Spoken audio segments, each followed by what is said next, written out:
At least 28 women have filed federal lawsuits alleging that they was attacked, harassed, and sexually assaulted in a southern Indiana jail after an officer sold access to a women's wing of the lockup facility. Several additional plaintiffs are said to be on the way. Hi, I'm Lady T, and welcome back to my channel.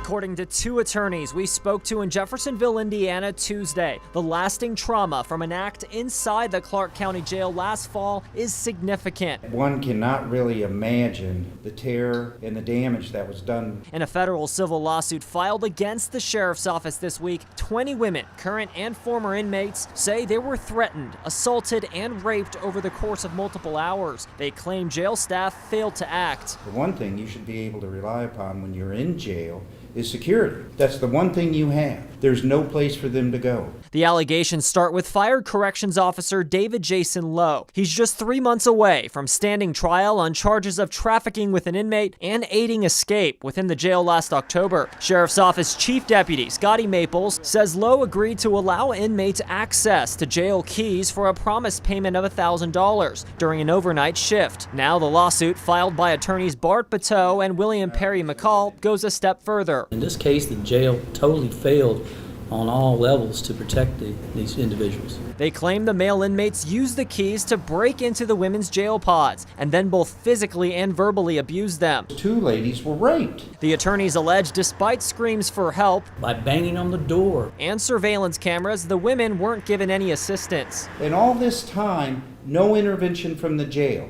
Over a number of hours, nothing seen on cameras, nothing seen by jail officers doing routine checks. One of the complaints alleges that multiple female inmates of the Clark County Jail was assaulted by male inmates on the night of October the 24th, 2021, and names Clark County Sheriff Jamie Knowles as the lead defendant.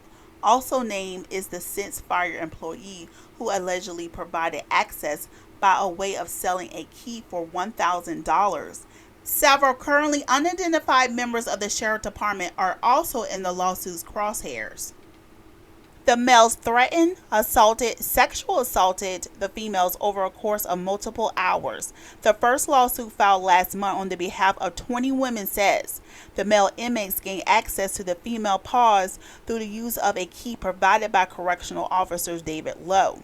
As a direct and approximate cause of action of the defendants, the female inmates suffer horrific physical and psychological injuries. The new lawsuit filed on Monday says that the incident began on the night of October the 23rd, 2021 and carried on to the early morning hours of the next day, resulting in a significant physical and emotional injuries.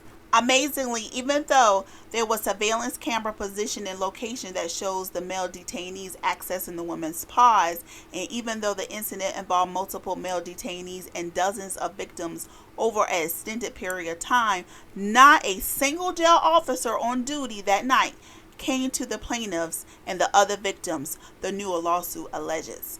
According to attorney William McCall, who represents some of the plaintiffs, says that the attack only came to light after one woman, who is a party to the lawsuit, complained about the incident and was moved to a different jail.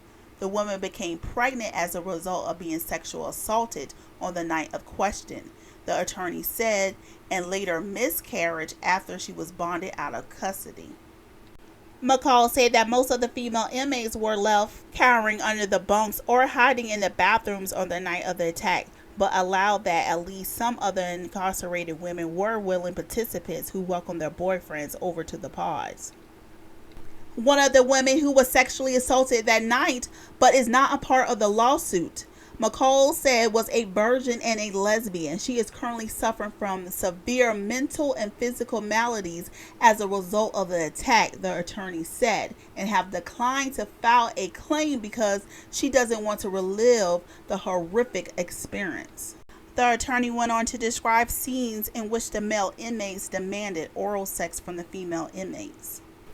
Each lawsuit relies on the federal civil rights claim under 18 U.S.C. 1883, premised on deliberate indifference liability. The filing also contained claims of negligence and intentional infliction of emotional distress. After finally stopping the attack by pushing a call button, the victims was immediately punished by the jail staff by losing their dark privileges, so that the lights remain on in the female pause for the next 72 hours, the Ola lawsuit says. Rather than support the victims who were subject to sexual assault and abuse, jail officials punished the women after the incident, the latest lawsuit similar alleges. On top of losing dark privileges, the filing alleges that victims was placed on lockdown, denied normal privileges, and personal properties like pillows, blankets, and personal hygiene items that was confiscated. Now, according to McCall, many of the women were later interrogated by the sheriff department investigators and treated them like they was the predators. Investigators grilled the victims and asked questions that made them feel like they was responsible for the incident, the attorney said.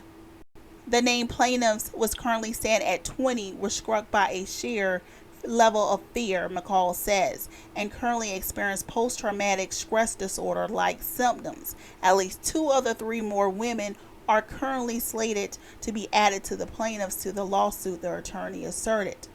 The newer lawsuit contained claims by 8 Jane Doe plaintiffs. The jail itself participates in a reality television show called 60 Days In. The show airs on A&E Network.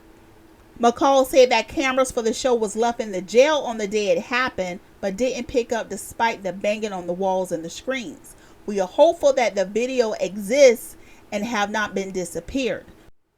According to reports, Lowe currently faces charges of trafficking with an inmate, aiding escape, and official misconduct. His trial is currently scheduled for November of this year.